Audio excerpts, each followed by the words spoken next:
Solar power is everywhere in Kenya, on rooftops, in conversations, and in the promise of escaping KPLC's rising bills and blackouts. But is switching to solar really the financial game changer it's made out to be, or just a trend for those who can afford it? Today we'll break down the real numbers, compare the costs, and see if solar is truly the smart move for the average Kenyan home. Let's dive in and find out what it really takes to keep your lights on. Solar, or KPLC.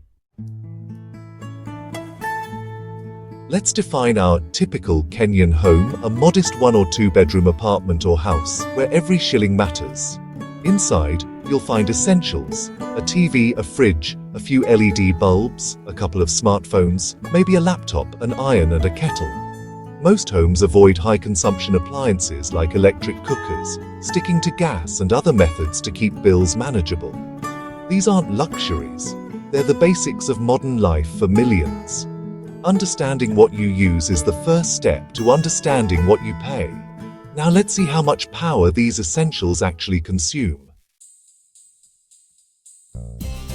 Time for some quick math. A medium fridge, TV, 5 LED bulbs, 3 phones, an iron and a kettle. How much do they use? The fridge, about 1.2 kWh per day.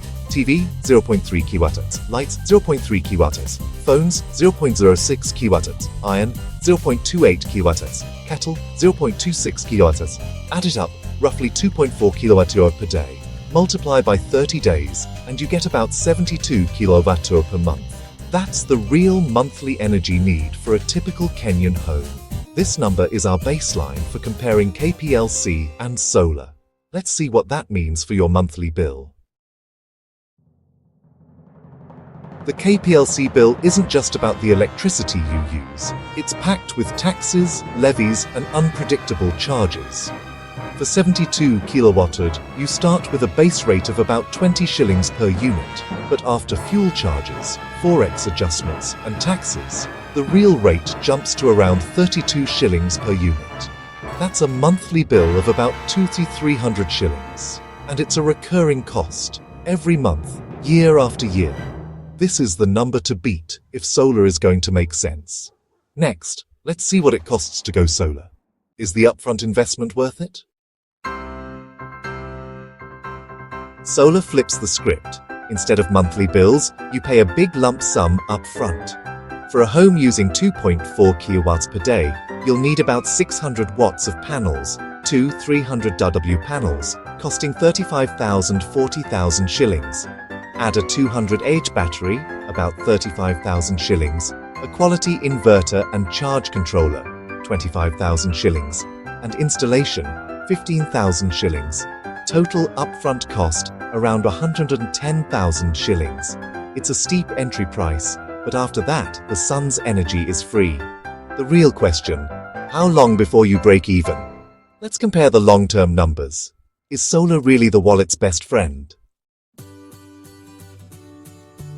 Let's break down the real cost of powering your home in Kenya. On one side, we have the familiar KPLC bill, an average of 2,300 shillings every single month.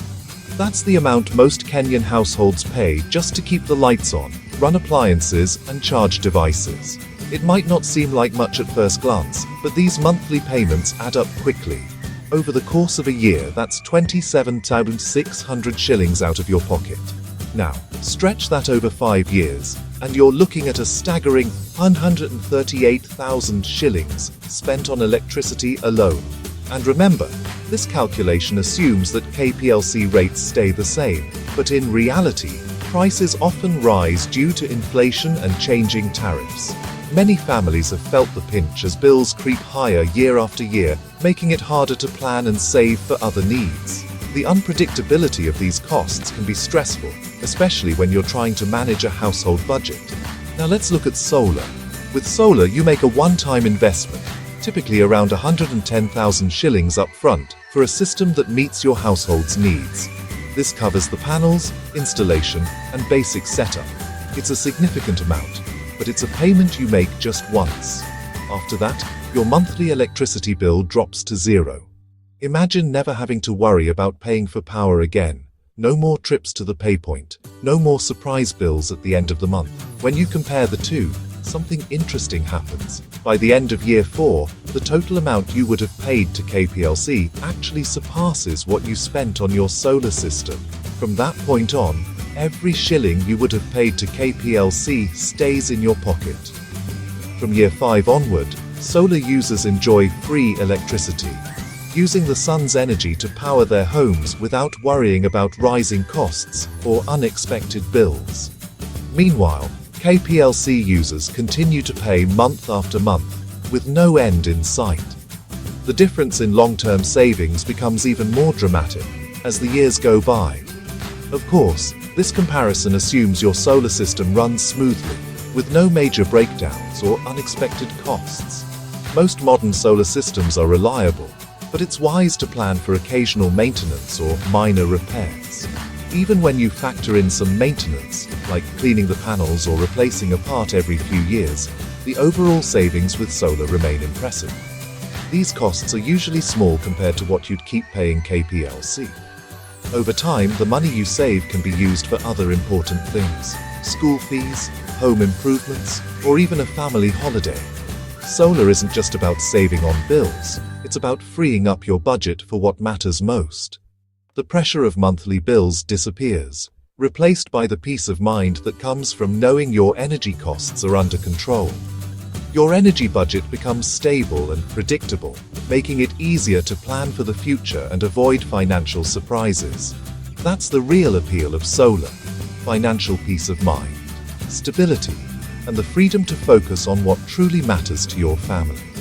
So, when does solar actually start paying you back? Let's look at the numbers and see how quickly your investment turns into real savings. One of the most important questions for anyone considering solar is, when does it actually start paying you back? This is known as the payback period. In simple terms, it's the amount of time it takes for the money you save on electricity bills to equal the amount you spent on your solar system. Understanding this timeline helps you see the real value of your investment and plan your finances better. Let's break it down with a real example. Suppose you install a solar system that costs 110,000 shillings. Each month, you save about 2,300 shillings on your electricity bill. If you divide the total cost by your monthly savings, you'll find that you reach your break-even point in roughly 48 months, or about 4 years. That means after 4 years, the money you would have spent on electricity has now paid off your solar investment. From that point on, every shilling you save is pure profit. Solar panels are built to last, typically serving you well for 20 to 25 years. The inverter, which is a key part of the system, usually needs replacing after about 10 years, but that's just one part of the overall setup. Batteries are another important component. Most home solar systems use batteries to store energy for use at night or during power outages. These batteries generally need to be replaced every 3 to 5 years, and a new one costs around 35,000 shillings. Factoring in battery replacements is essential for a realistic long-term budget. So, if you look at an 8-year period, including the cost of one battery replacement, your total investment in solar comes to about 145,000 shillings. This covers the initial system, plus the maintenance and battery costs you'll encounter along the way. Now, let's compare that to sticking with the national grid, KPLC. Over the same 8 years, you'd spend about 228,800 shillings on electricity bills alone, and that's not even counting possible price increases or outages. Even after accounting for maintenance and battery replacements, solar still saves you around 75,000 shillings in just 8 years. That's money you can use for your family, your home, or your future. And remember, the longer you use your solar system, the more you save. Every year after your payback period is more money in your pocket, making solar not just a smart choice for the environment, but a wise investment for your wallet too. Solar isn't perfect. Weather matters. Cloudy days mean less power, so you'll need to manage your usage. You become your own energy manager, deciding what to run and when. Batteries are the weak link Lead-acid types need replacing every few years and require maintenance. Lithium-ion lasts longer, but costs more. Poor installation or fake components can ruin your investment. Always choose reputable installers and quality equipment. Solar is a commitment, not just a purchase. Know the challenges before you leap. So, is solar really cheaper than KPLC? It's a question more and more Kenyan families are asking as electricity bills keep climbing and power cuts become all too common. The idea of breaking free from the grid and taking control of your own energy is appealing. But is it practical for the average home? For most typical Kenyan homes, the answer is yes, if you can afford the upfront cost and are ready to manage your energy.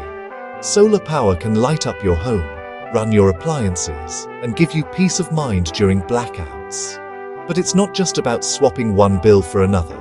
It's about changing how you think about and use electricity every day. The payback period for a good solar setup is about 4 years. That means after 4 years, the money you save on electricity bills covers what you spent on your system. From then on, you're shielded from rising tariffs and unpredictable bills, and you can plan your finances with more certainty. Over a decade, the savings really add up, even after you factor in the cost of replacing a battery or doing occasional maintenance. Imagine what you could do with the money you save. Invest in your children's education, improve your home, or simply enjoy a little more financial freedom. But going solar isn't just about money. You need the capital to get started, quality equipment that will last, and a willingness to change how you use power.